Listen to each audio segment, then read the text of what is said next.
Hi guys, welcome back to my channel. In this video I will teach you how to put your Instagram on quit mode. So if you want to turn it on, watch this video till the end, and if this video really helps you out, do subscribe to my channel. So first of all, you have to open your Instagram mobile application and log into your account.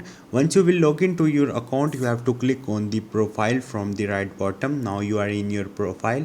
On the right top you will see three lines and you have to click on the settings and the privacy. Here you will see different options. Also you will see a search bar. Simply you have to search quit mode and this option is here. So you have to turn on this toggle. Once you will turn it on, your profile will be on quiet mode. So as you can see, my profile is in quiet mode. So this is the way. Hope this video will helpful for you. If you have any question or any confusion, just drop a comment. I will try to help you. Thank you.